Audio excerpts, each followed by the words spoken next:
Let's spend a few minutes talking about developing a case-based course. If you haven't done that before and you're thinking about using more and more cases, what are some ideas and principles that you might want to take into account as you think about how do we do this? So I don't know how many classes you would have. A golf course has 18 holes.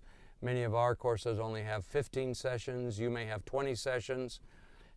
First, I think, is the issue of have you developed a central purpose for your course? Is it going to be based on a managerial experience, or is it going to be based on theory? Have you made that decision? Have you thought about how you think people learn, and your choice of methodology, which we've described in a different segment, will affect their ability to learn? You'll probably want to divide your course into a series of modules. These modules may be 2, 3, 4, 5 sessions long, again depending on how much time you have allocated in your course for each of those mid-level topics. And then there will be some issues about how you structure each of those modules. You'll have to find some cases and maybe some technical notes to go along with the cases. Sometimes faculty will assign primary sources from research journals to give to undergraduate or MBA students.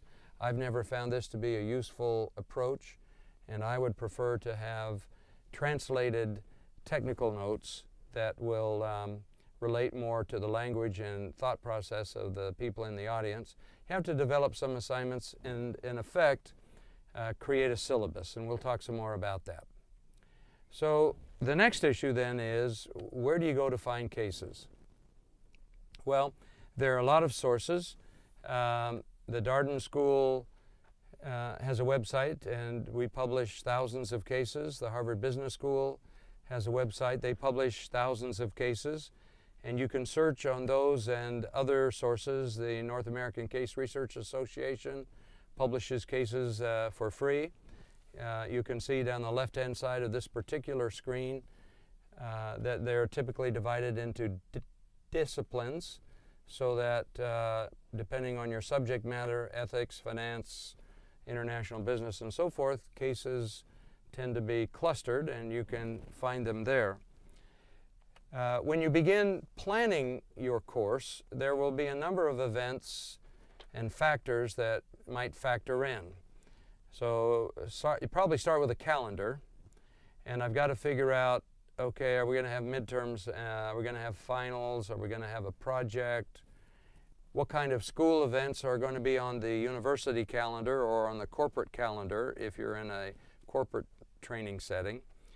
National holidays, events like the Super Bowl or the World Series are also going to affect students' ability and willingness to prepare.